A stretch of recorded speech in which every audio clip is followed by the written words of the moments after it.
Polda Maluku gerak cepat gelar sidang kode etik Oknum Brimob.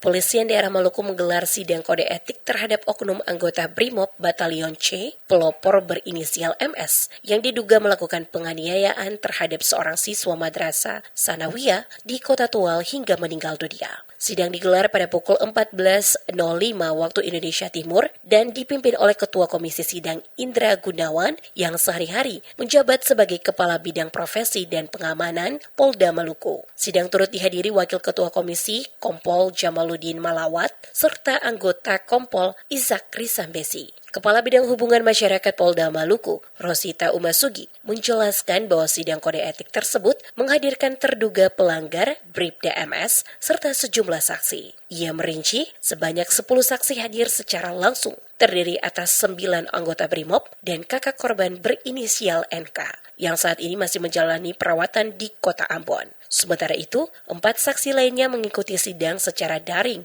dari Kota Tual. Masing-masing 2 paman korban, 1 anggota Satuan Lalu Lintas, serta 1 anggota Unit Perlindungan Perempuan dan Anak Satreskrim Polres Tual. Selain saksi, sidang juga dihadiri tim pengawas internal dari Itwasum Polri, serta pengawas eksternal, antara lain Kepala Sekretariat Komnas HAM Provinsi Maluku, Edi Sucitno, Kepala UPTD PPA Provinsi Maluku, Rizka M. Sangaji, dan Direktur Yayasan Lingkar Pemberdayaan Perempuan dan Anak Provinsi Maluku. Disaksikan secara langsung, namun nanti setelah kegiatan sidang selesai, mungkin pada saat proses pembacaan sidang akan dibacakan dan ditampilkan secara langsung.